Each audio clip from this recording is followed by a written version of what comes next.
The steam from the pot drifted up in slow ribbons as I carried it from the stove to the table. His apartment was dim except for the glow of his laptop, the blue light sharpening the edges of his face while he scrolled through exam notes. I stood in the doorway between the kitchen and the living room, waiting for him to notice the smell of garlic and tomatoes. He didn't. "Dinner's ready," I said. He didn't look up, not even a glance. He stretched, cracked his knuckles, and without lifting his eyes from the screen, he said it. "What's for dinner tonight, bitch?" The word cut through the room like metal scraping tile. Not playful, not clumsy. Intentional or not, it landed with the accuracy of someone who had said it before. My grip tightened around the pot handles. The sauce shifted inside with a soft, thick sound. I froze. Not because I didn't know what to do, but because an old memory rose up without permission. A voice from another life, another man, another room, the same word. He finally leaned back and smirked like he was expecting me to laugh. "Well," he said, "you gonna answer?" The pot felt heavier in my hands. My arms trembled, not from the weight, but from the clarity hitting all at once. I wasn't going to be spoken to like that. Not again. Not by him. Not by anyone. Something inside me moved first. The pot slipped before he even understood what was happening. Not a throw, not anger, just release. It hit the rug with a heavy, wet impact. Sauce burst outward in a messy circle, splattering up the legs of the coffee table and across the edge of his notes. A meatball rolled all the way to his foot and stopped against his sock. He shot up from the chair so fast it scraped a harsh line across the floor. "Elaine, what the hell is wrong with you?" He didn't look shocked because of his words. He looked shocked because of his rug. He crouched to inspect the stain, fingers hovering over the dark red puddle like he was diagnosing an injury. "You ruined this. Do you know what this cost?" I set the pot down on the counter behind me. The metal clanged softly, the only sound in a room suddenly too tight. He finally looked up. "You're seriously acting like a bitch right now. What else am I supposed to call it?" That was the moment the air shifted. Not because he said it again, but because he wasn't sorry, not even close. I picked up my keys from the counter. His head snapped toward the sound of the metal. "Where are you going?" he demanded. "You made that mess. You're cleaning it." I stepped past him, the smell of hot tomatoes and scorched rug hanging in the air. He followed, voice rising with each footstep. "Elaine, don't you walk away. You always do this." The front door opened with a soft click. His last words came sharp and small behind me. "All over a joke?" But the hallway outside felt clearer than anything he'd said all night. The stairwell was dim, lit by a single bulb that hummed faintly overhead. My footsteps echoed down the concrete steps, each one steadier than the last. The pot's heat had left my hands, but the sting of his voice still clung to my skin, like residue I couldn't wash off. Outside, the night air wrapped around me. Cool, clean, almost startling after the thick smell of sauce and anger upstairs. I walked across the parking lot, keys clicking softly in my hand. The simple sound felt more grounding than anything he'd said all evening. When I slid into the driver's seat, the quiet hit hard. No shouting, no excuses, no demands. Just the soft thud of the door closing and the faint buzz of a street lamp overhead. My phone lit up before I even touched it. A call, then another, then a text. "Pick up." "You're being dramatic. You made the mess. Come clean it. Now." I watched the notifications stack one after another, his urgency growing with each message. Not one line about the word, not one line about me, only the rug, the inconvenience, the embarrassment. Then a voice memo came through. His tone was fast, irritated, defensive. It was a TikTok trend. You're supposed to laugh. People do it all the time. You made this weird. You ruined dinner. I closed my eyes for a moment. The recording still played, his breath loud in the background. He wanted an audience. He wanted a reaction. He wanted me to fall back into the shape he expected. I put the phone face down on the seat. The silence that followed felt like oxygen. I turned the key in the ignition. My hands were steady now. Sandra's porch light glowed at the end of the drive as I pulled in. She opened the door halfway before I even reached the steps, her expression soft and knowing. "You left," she said quietly. "I did." "Good. Come inside." And just like that, the night shifted. Sandra stepped back to let me in, the warmth of her apartment brushing against my arms like a soft blanket. The living room was dim, lit by a single lamp in the corner and the flicker of a muted television. Lori peeked out from the kitchen doorway, a wooden spoon in her hand and concern written across her face. "You look done," she said. "I am," I replied, my voice flatter than I expected. Sandra guided me toward the couch, pressing a glass of wine into my hand before I had the chance to refuse it. The cushions dipped beside me as she sat, her knee touching mine just long enough to remind me I wasn't alone.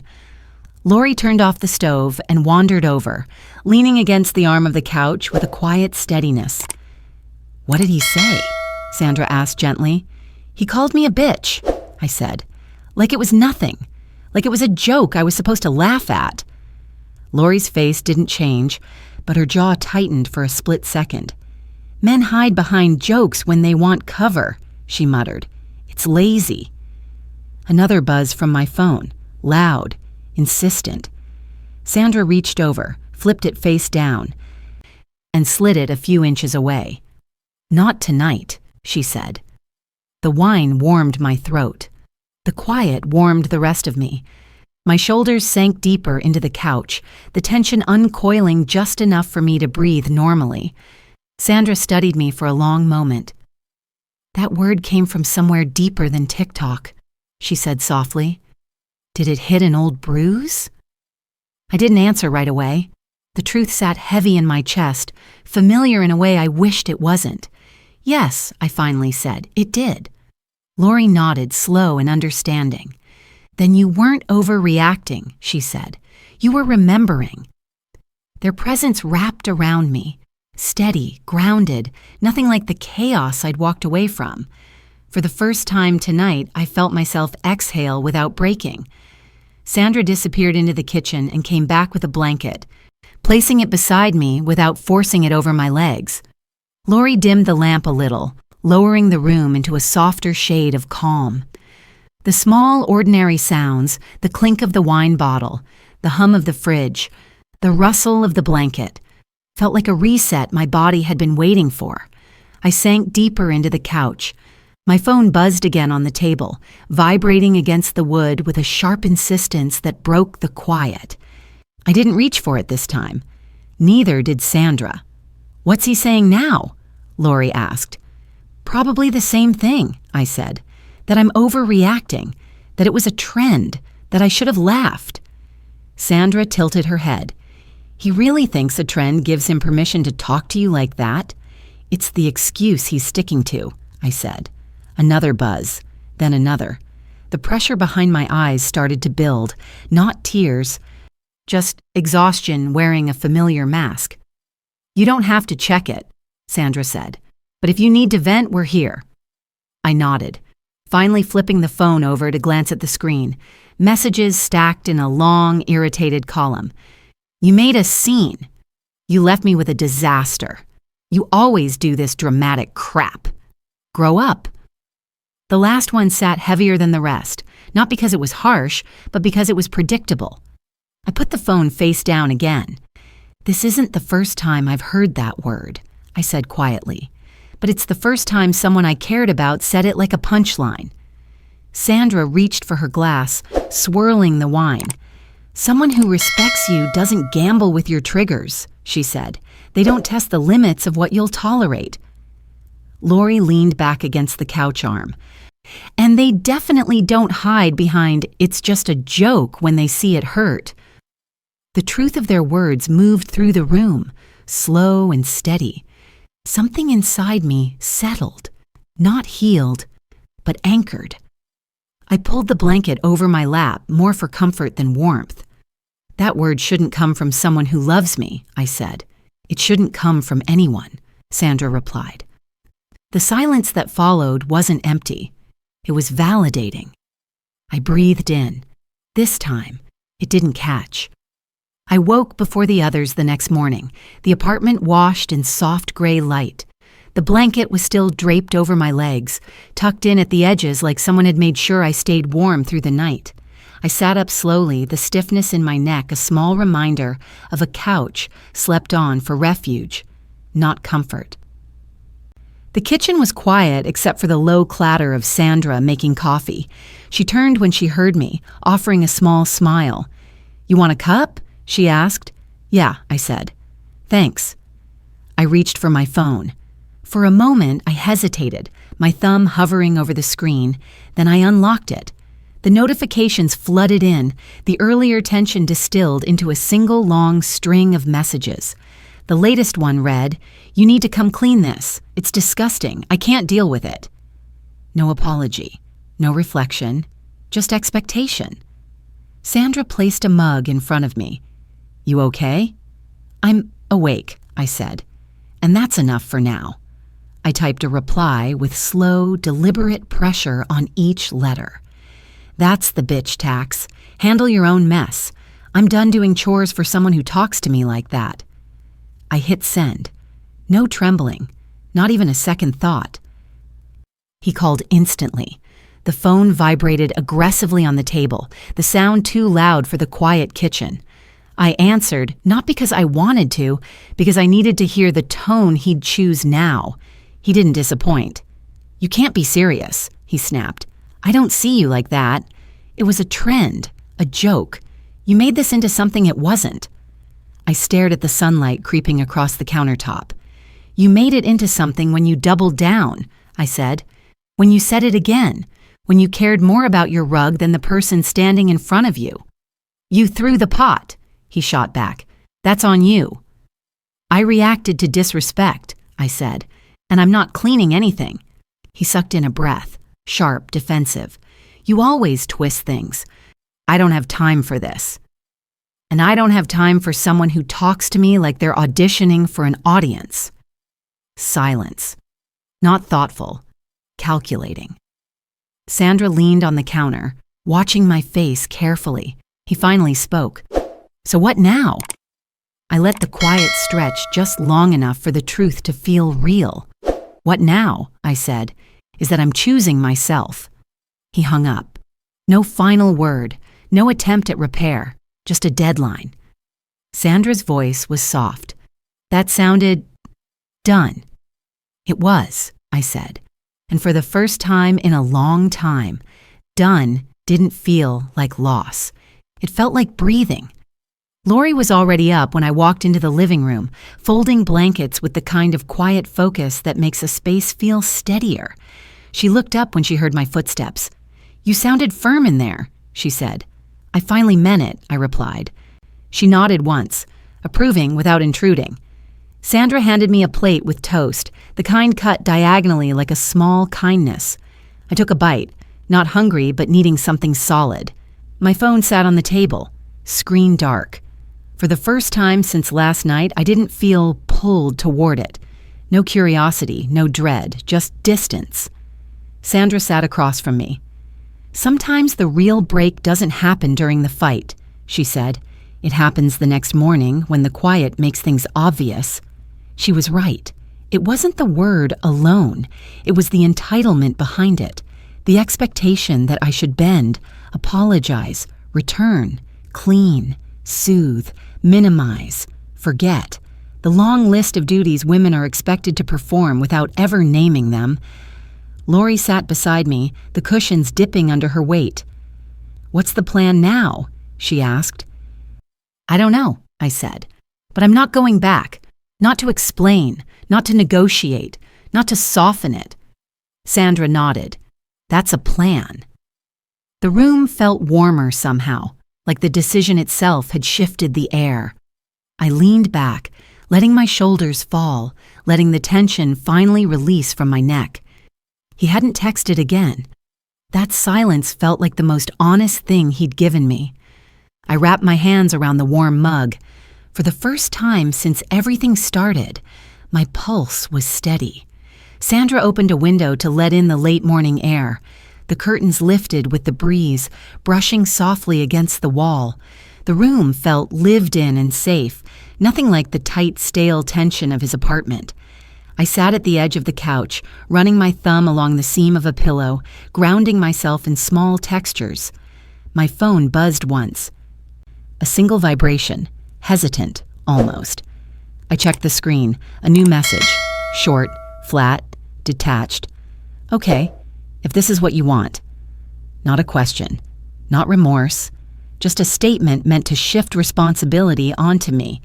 Lori watched my expression. He's responding like someone who expected you to fold, she said. I used to, I admitted. Not today. Sandra placed a grocery bag on the table and began unpacking it, setting items down with the quiet efficiency of someone creating order where someone else left chaos.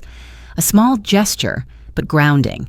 You know, she said, ending something for the right reason always feels wrong for a moment. Your brain misses the routine before it misses the person. I thought about that. About all the tiny routines, texting good morning, dropping off leftovers, helping him study, that I had mistaken for intimacy. I set my phone face down. I think I confused effort with partnership. Lori leaned her elbows on the back of the couch. And now you're correcting the math. Her words settled in my chest, steady and cooling. I breathed in the fresh air drifting through the window. It didn't sting anymore. I wasn't waiting for another message. I wasn't dreading one either. The silence around me felt less like emptiness and more like space.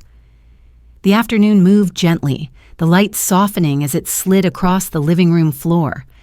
I helped Sandra put groceries away, not because she asked, but because my body needed something simple to do. The rhythm of opening cabinets, stacking cans, and lining up fruit felt steadying, almost meditative. My phone stayed on the table, untouched. Want to take a walk later? Sandra asked. Maybe, I said. I'm still decompressing. She nodded. Lori wandered in with a load of laundry, humming under her breath. The apartment felt like a small ecosystem of care, each of us moving around the others in easy, thoughtful loops. Then my phone lit up again, but this time it didn't buzz. Just a single notification glowing quietly on the dark screen. A voicemail transcribed into text. You made this harder than it needed to be. I was trying to be playful. You took it the wrong way. I can't keep apologizing for jokes. There was no apology in the message, not even a softened edge. Just irritation dressed up as misunderstanding. Lori glanced over at the screen. That man's emotional vocabulary is the size of a teaspoon, she said. I huffed out a tired laugh. It surprised me. Maybe the worst part wasn't what he'd said last night. It was how unsurprising the aftermath was. Sandra leaned against the counter. You seeing the pattern yet? I nodded slowly. Yeah, everything is only wrong if it affects him. The truth slid into place like a puzzle piece I'd been forcing for too long. I sat on the couch again, letting my body sink into the cushions. Outside the window, a bird landed on the railing for a moment, then flew off, quick, simple, unbothered. I stared at the empty space it left behind. You're not going back, Sandra said gently. No, I answered. I'm not. And it wasn't anger. It wasn't heartbreak. It wasn't even grief. It was clarity. Cold, clean, quiet. Sandra handed me a fresh cup of tea and sat across from me, folding her hands the way she always did when she wanted me to slow down and actually feel something. I wrapped my fingers around the warm mug, letting the heat settle into my palms. The apartment was quiet except for the soft hum of the refrigerator and Lori moving laundry from one basket to another. My phone lit up again. No buzz, just a glow. Another message. If you'd just explained your triggers, none of this would have happened. You can't expect people to read your mind. I stared at the words until they blurred.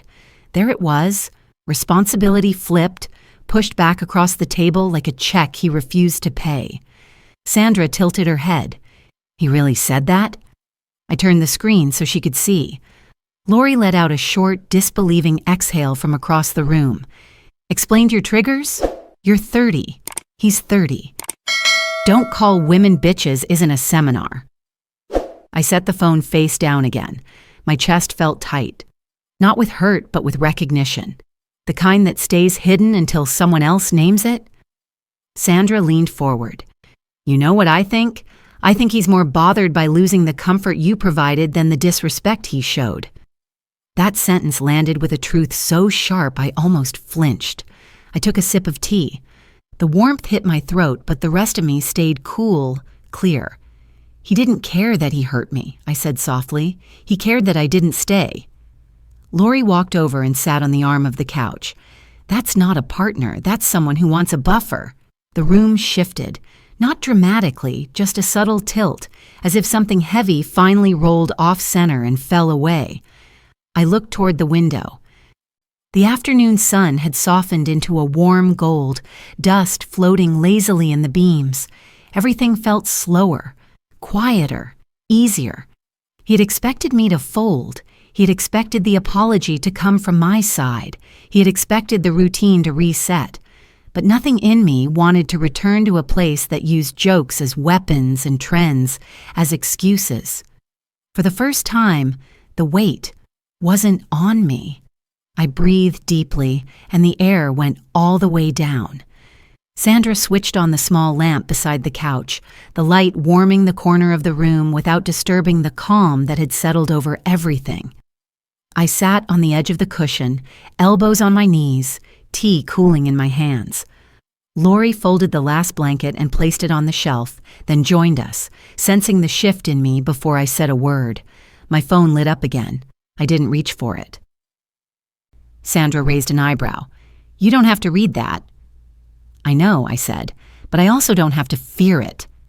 I picked it up, not with dread, but with curiosity. The message was short. You're acting like this was abuse. It was a joke. Stop being so sensitive. My throat went still for a moment, not from pain, but from the cold, familiar shape of his logic. It wasn't new, it wasn't surprising, and that was its own answer. Sandra let out a slow breath.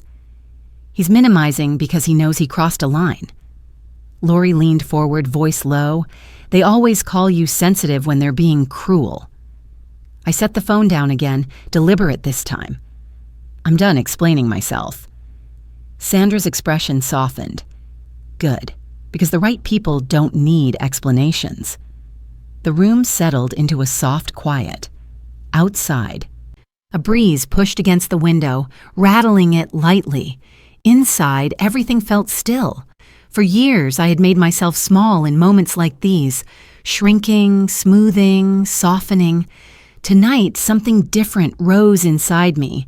Not anger, not hurt, clarity. Lori tilted her head. Do you want to reply? I shook my head. There's nothing left to say. Sandra smiled, not wide, not triumphant, just proud in a way that didn't need words. You're finally choosing you, she said. I leaned back into the couch, letting the cushion take my weight. My chest felt lighter, not empty, just unburdened. The silence around me wasn't punishment. It was space. Sandra opened the balcony door to let in the late-day air. The curtains lifted, carrying the faint smell of someone grilling a few floors below. The softness of the moment contrasted sharply with the words still sitting unanswered on my phone. I stayed on the couch, legs tucked under the blanket Lori had folded earlier, staring at nothing in particular. My phone buzzed once, just enough to break the quiet. I picked it up without flinching this time. Another message. If you cared about us, you wouldn't walk away over something so small. Small. The word sank like a stone. Not because it hurt, but because it revealed everything. Sandra set down a bowl of fruit on the coffee table. He's still trying to frame it as a misunderstanding, she said, because admitting it was disrespect means admitting he was wrong.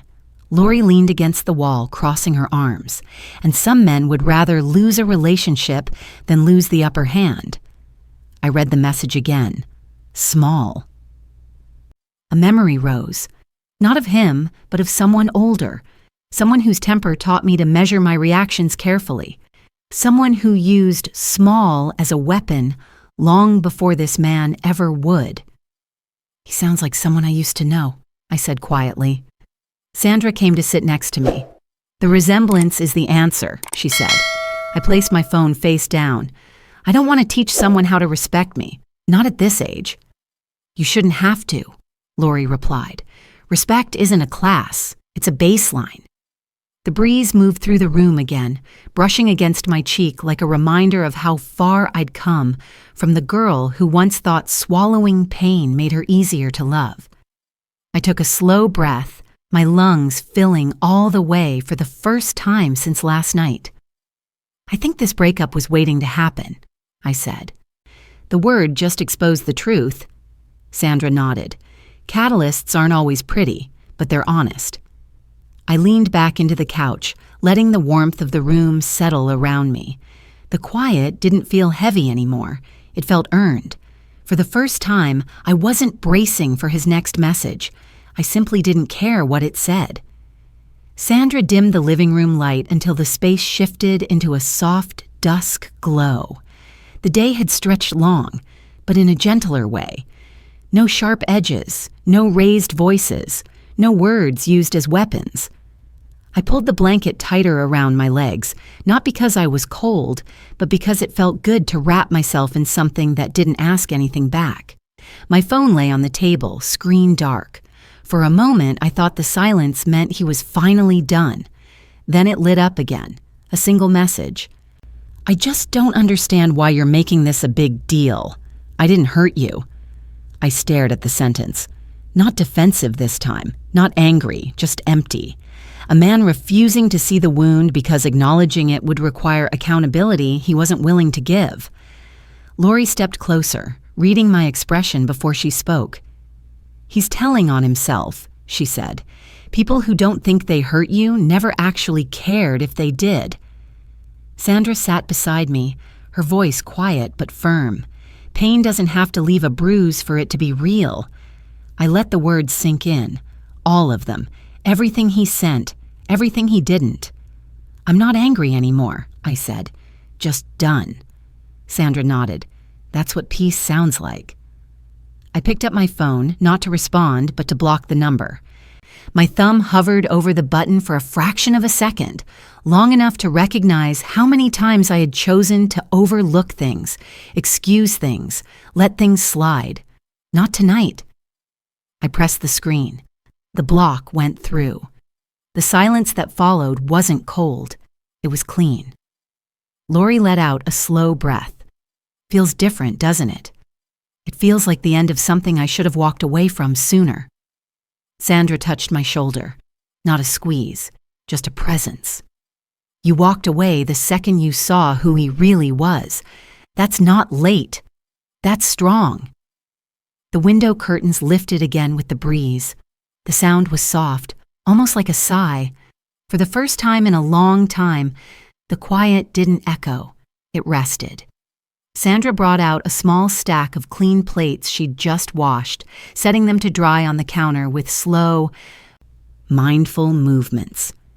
Lori opened the balcony door wider to let the last of the evening light drift in. The room shifted with the sunset, soft gold edging into blue, a calm the day hadn't earned but still offered. I stayed on the couch, running my fingers along the stitching of the blanket, not thinking, not replaying, just being.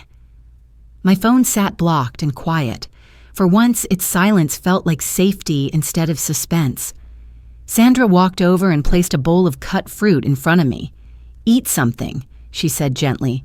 "Your body knows before your brain does." I picked up a piece without arguing. The sweetness grounded me. Lori settled onto the floor, leaning her back against the couch. "You know what's wild?" she asked. "How fast disrespect shows itself when someone thinks you're theirs to manage." I let the words hang there. "He thought my reaction was the problem," I said, "not his behavior." "That's the tell," Sandra replied. "Someone who cares asks why you're hurt. Someone who doesn't asks why you're inconvenient." The truth of it landed with a soft, decisive thud in my chest. I leaned my head back against the couch cushion. The sunset cast long shadows across the floor, the kind that turn a room reflective without making it heavy. I felt the weight of the last 24 hours begin to loosen, the knot inside my sternum finally unraveling thread by thread. I think I mistook consistency for compatibility, I said quietly. He was always there. But presence isn't the same as respect. Lori tapped her fingers against her knee. And now you're separating the two. Outside, someone laughed on a nearby balcony, a soft burst of sound carried on the wind. It didn't sting. It didn't feel like something happening in a world I couldn't reach. It simply existed, and I was finally relaxed enough to hear it without shrinking. Sandra adjusted the blanket around my legs, smoothing it lightly. "Tonight isn't about healing," she said. "It's about remembering your worth isn't up for debate." I nodded slowly. For the first time all day, the tightness in my chest eased into something resembling peace. The sky outside had faded into a deep blue, the kind that makes every light in the apartment feel warmer by contrast. I shifted positions on the couch, pulling the blanket tighter around my waist. The air carried a hint of evening chill through the open balcony door, brushing against my ankles like a reminder that the world kept moving even when people didn't.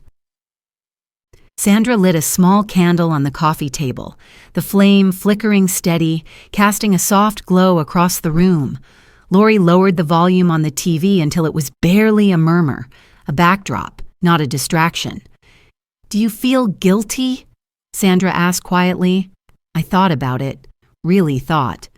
"Not guilt," I said, just the shock of finally choosing myself without apologizing for it. Lori nodded. "That's the muscle most women don't get to use until their 30s. I breathed in slowly, letting the truth settle. "It wasn't just the word," I said. "It was realizing he thought I should absorb it, like my comfort was negotiable." Sandra placed her mug down with a soft tap. "That's the moment a relationship ends, when someone expects you to shrink for their convenience." I stared at the candle for a long moment. The flame didn't flicker. It held its shape. "I've spent years avoiding becoming the woman who tolerates disrespect," I said softly. "Last night, I got to prove to myself that I'm not her." Lori smiled, small but proud. "You didn't break. You set a boundary. That's strength, not loss." Outside, a car door closed somewhere in the lot. The sound drifted away quickly, swallowed by the evening. In the calm that followed, I realized something simple and quiet. Leaving him wasn't the hard part. Believing I deserved better was. Sandra pulled the curtains halfway closed, letting just enough night air drift in to keep the room cool. The apartment lights softened to a warm amber, settling over the three of us like a quiet shelter. I shifted on the couch, pulling my knees up, the blanket gathered around me in a loose cocoon. Everything felt slower now, not heavy, just deliberate. My phone stayed face down on the table, not glowing, not buzzing, just still. Lori sat cross-legged on the rug, folding the last of her laundry into neat squares. "You know what I like about tonight?" she said. "You're not defending him." "I've spent a long time doing that," I admitted. Sandra sat beside me, tucking a strand of hair behind her ear. "Because you hoped he'd rise to the version of him you believed in." I nodded. I kept thinking he'd eventually treat me the way I treated him. Lori let out a low hum. "Reciprocity isn't complicated. If someone values you, you feel it." I looked toward the balcony. The night sky had gone almost black, a few apartment lights across the courtyard flickering in and out like quiet signals of other people's lives. Somewhere below, a door closed softly. "You know what hit me today?" I said. "He never asked if I was okay, not once. He asked where I went, why I left, why I didn't clean, but never if I was hurt." Sandra's voice was gentle but firm. "Because he wasn't afraid of losing you. He was afraid of losing the convenience you provided." The sentence landed with a clarity I couldn't ignore. I leaned back into the cushion. When someone shows you their priorities, believe them, Lori said. His were loud. I exhaled slowly, the breath unwinding from a place deep inside my chest. I don't miss him, I said. I miss who I hoped he could be. That's normal, Sandra replied. But hope isn't a relationship. The room grew quiet again, but it wasn't empty. It felt like the moment when a storm has finally passed and the air is clean, even if the ground is still wet. I rested my head against the back of the couch, letting the softness carry me. Tonight wasn't about moving on, it was about letting go. Sandra placed a glass of water beside me before sitting down, as if she sensed I needed something simple to hold. I curled my fingers around it, feeling the cool condensation slide beneath my touch. The apartment had grown quieter with the late hour, the kind of quiet that lets the truth rise without resistance. Lori turned off the hallway light, leaving only the lamp and the candle flickering between us. She sat on the floor again, legs stretched out, leaning back on her hands. "You haven't checked your phone in a while," she noted. "I don't feel the need to," I said. "That's a shift," Sandra added, her voice soft with approval. And she was right. For the first time, I didn't feel that pull. The anxious curiosity, the hope for an apology, the dread of another excuse. My phone might as well have belonged to someone else. "It's strange," I said. "I thought I'd feel more sad." "Why would you?" Lori asked gently. "Because endings usually hurt," I said. Sandra shook her head. "Only the ones you weren't ready for." A soft breeze rattled the balcony railing. I listened to it, letting the sound move through the room, through me. A memory flickered. Last night, walking down his hallway with the smell of burnt sauce still clinging to my clothes, the anger in his voice, the word he used like punctuation, the entitlement behind it, and then the way the night air hit me the moment I stepped outside, sharp, cold, freeing. "I think I ended it the moment I walked out," I said quietly. Everything after was just confirmation. Lori smiled at that, a small curve of her lips, proud and knowing. Sometimes your body knows before your mind catches up. I sank deeper into the couch, the blanket brushing my shoulders. "You know what feels strange?" I said. "He's probably still convinced I'll come back." "He won't think that forever," Sandra replied, "because you won't." The words settled, clean and steady. I didn't correct her. I didn't question it. Because she was right. Whatever tie existed last night had unraveled the moment he chose a slur over respect, a joke over care, a rug over me. I sipped the water, the coolness cutting through the warmth of the room. "This is the first time in a long time," I said slowly, "that choosing myself didn't feel selfish." "It's not selfish," Lori said. "It's overdue."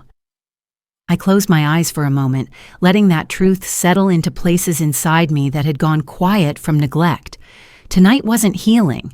Tonight was acknowledgement, and acknowledgement was its own kind of freedom. The night deepened, settling into that hour where everything slows, thoughts, movements, the rise and fall of breath. Sandra pulled her hair into a loose bun and sat back in the armchair, legs drawn up under a blanket. Lori dimmed the lamp even further until the room rested in a warm half-light, shadows soft around the edges. I stayed on the couch, the same blanket pulled around me like a small shield. The water glass was still cool beside me, the condensation tracing slow paths down the side.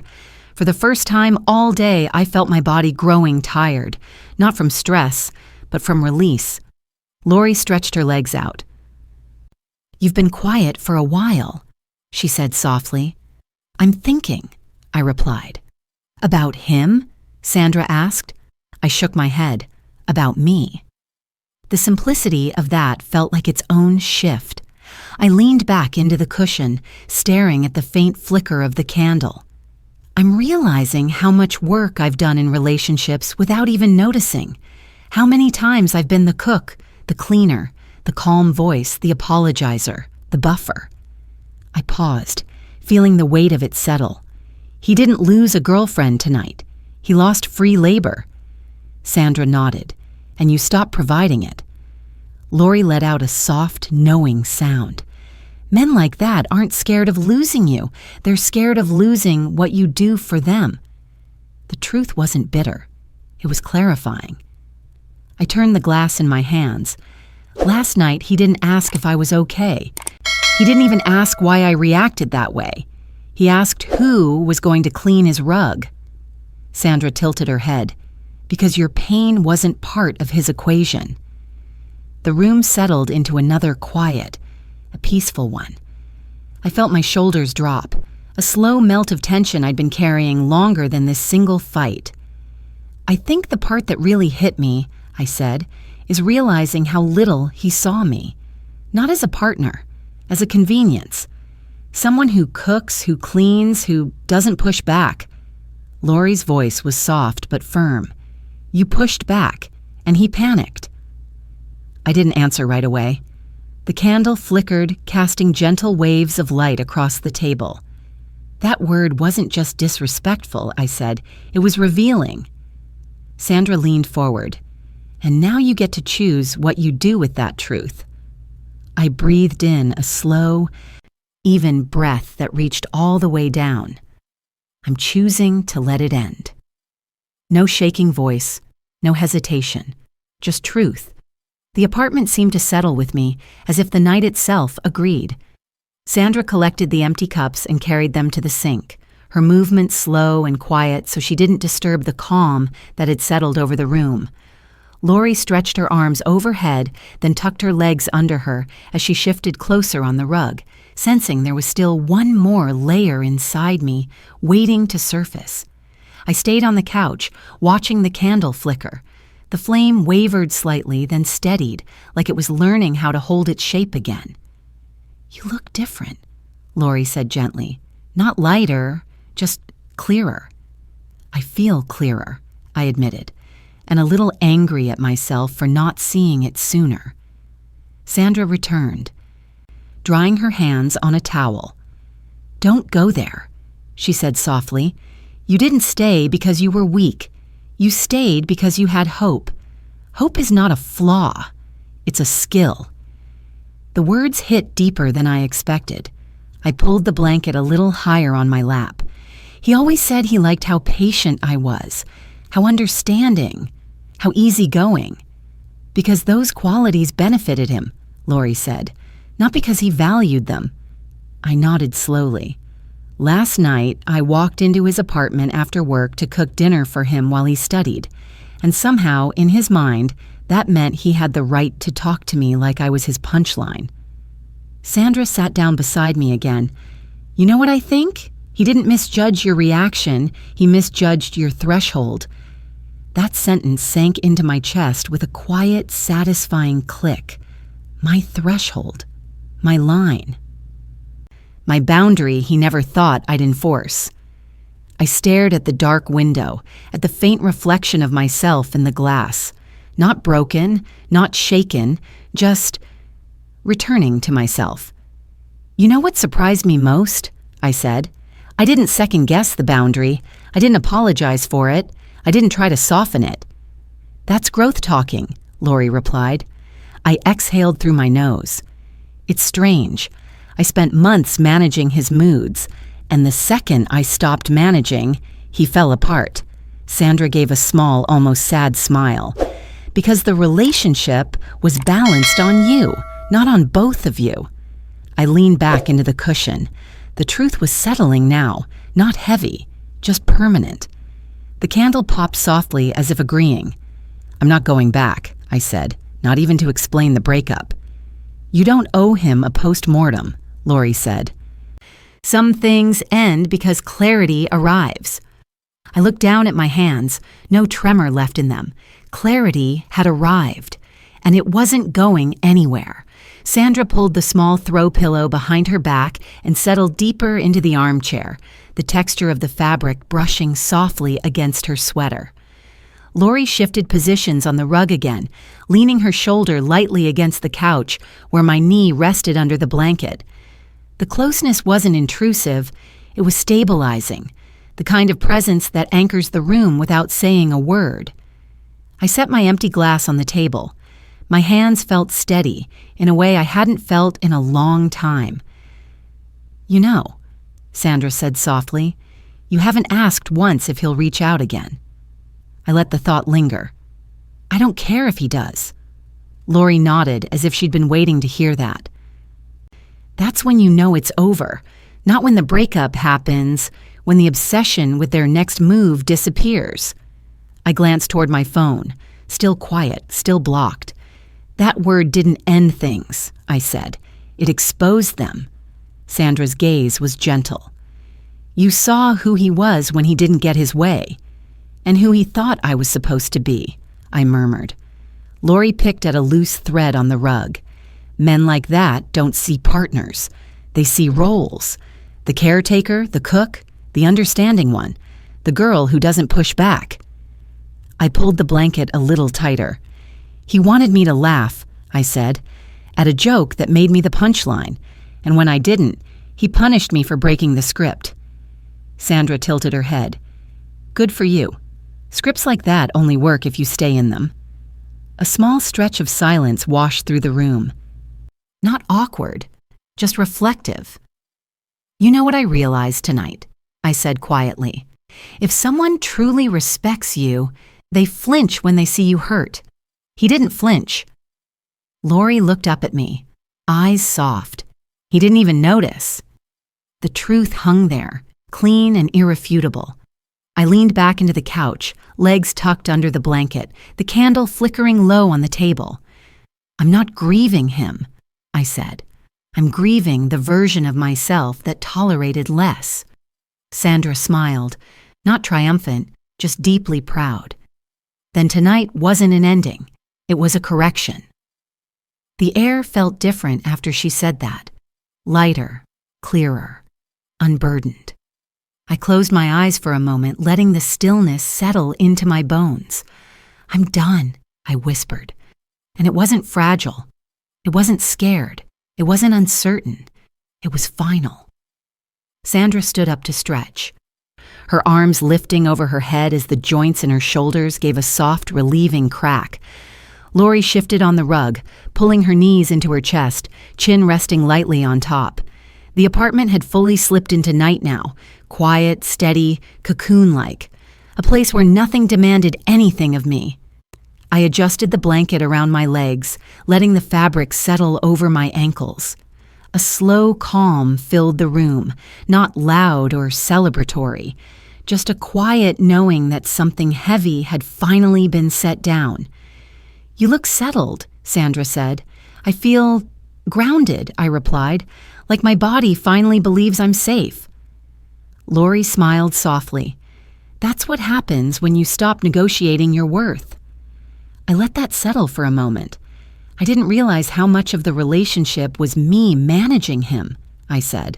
His moods, his jokes, his ego, his needs. I kept thinking if I stayed patient, he'd meet me halfway someday.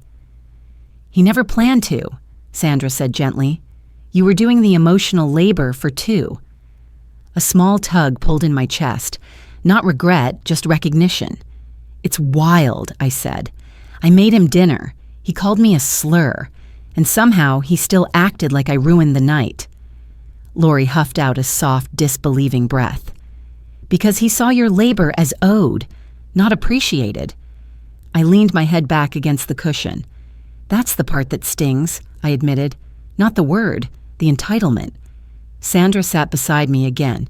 "He wasn't angry that you reacted. He was angry that his usual power over you didn't work." I swallowed, feeling the truth of it settle low in my chest. "I think that's why he kept texting," I said. "Not because he cared how I felt. Because he couldn't accept that I walked away." "Walking away challenged the story he had about you," Lori added, "that you'd always be there." I looked toward the balcony again, the dark sky calm and open. "I think I've been afraid of being alone," I said softly. "But tonight, I don't feel lonely." Sandra placed a hand on my arm, not tight, just enough to anchor the moment. That's because loneliness isn't the absence of someone. It's the absence of peace. I breathed in, slow and even. And tonight, I whispered, I have peace. The candle had burned low, its flame a small, steady glow barely taller than the wick. Sandra reached over and rotated it slightly, making sure the melted wax pooled evenly. Lori leaned her head back against the couch cushion near my leg, eyes half closed, as if the day had finally caught up with her too. I sat with my legs tucked under the blanket, hands folded loosely in my lap. The apartment was quiet. No buzzing phone, no raised voices, no lingering tension hanging in the doorway like last night. Just the soft hum of the fridge and the occasional puff of wind brushing the balcony railing. "You ready to go home later?" Sandra asked gently. "Eventually," I said. "I'm not in a rush." Lori glanced up at me. "Because you're not going back to him. That's why it feels easy." I nodded slowly. There's nothing to return to. Not when someone shows you disrespect and then argues that you imagined it. Sandra sat beside me again, pulling her legs up under her blanket. That's the part they never understand. It's not the mistake. It's who they become after the mistake. And she was right. It wasn't the word that ended things. It was every sentence that followed. I looked at my reflection in the dark window. My face looked softer, less defensive, more like someone who had stopped bracing for impact.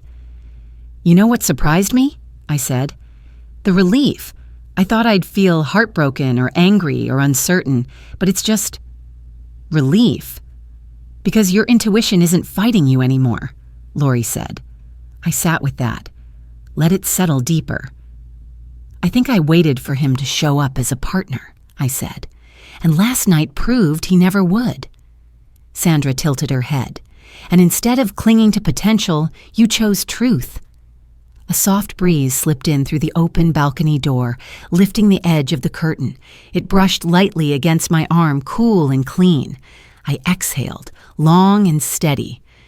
"It feels like I came home to myself tonight." Lori smiled sleepily. "And that's the best home you'll ever choose." The room felt warm, whole, untouched by the mess of last night. I let the quiet wrap around me, a kind of stillness I hadn't felt in a long time. Not the end of a relationship, the beginning of my clarity. Sandra rose to turn off the kitchen light, leaving only the small lamp by the couch and the faint glow from the candle. The apartment slipped into that deep, late-night stillness where every sound becomes softer, more intentional. Lori shifted on the rug, pulling her sweater tighter around her shoulders as she let out a slow breath. I adjusted the blanket around my waist, the softness settling against my skin. My eyes drifted toward my phone again, still silent, still blocked, still irrelevant. A strange kind of gratitude washed over me. Not for him, not for the breakup, but for the space his absence had given me tonight. Lori broke the quiet. "Do you realize you haven't justified your choice once?" I blinked. "Should I have?" Sandra shook her head. "No, that's the beautiful part. You're not trying to convince anyone, not even yourself. That means the decision came from a healed place." I looked down at my hands resting on the blanket. I used to twist myself into knots trying to understand his reactions. Or worse, trying to reshape mine. "You're not doing that now," Lori said quietly. "I thought about that. Let it settle." "It feels different," I said, like the part of me that used to make excuses finally went quiet. Sandra sat beside me. "Because you no longer need excuses to leave. You have reasons." The honesty of that wrapped around me, warm and steady. "I think I kept hoping he'd grow up," I said. "And last night," Lori replied, "he showed you he won't." I nodded, a slow acceptance settling into my chest. He never apologized, not once. He just kept telling me how I should have reacted, like my feelings were an inconvenience. Sandra gave me a gentle look. "You know what that is? Emotional illiteracy, and it's not your job to teach it."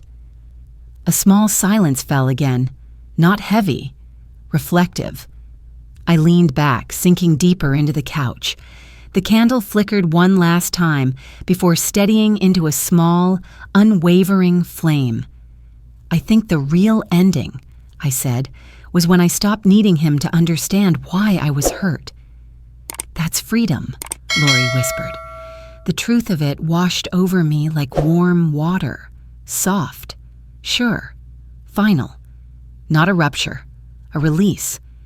Sandra blew out the candle, the wick glowing orange for a moment before fading into a thin trail of smoke that curled upward, dissolving into the air. The room dimmed into a gentle hush. Lori stood and stretched, then sank onto the couch beside me, the cushions dipping under her weight. Outside, a single car drove past the building, its headlights gliding across the wall before disappearing. The quiet that followed felt like a soft landing. I pulled the blanket a little tighter and let my body sink fully into the couch. My mind wasn't replaying arguments anymore.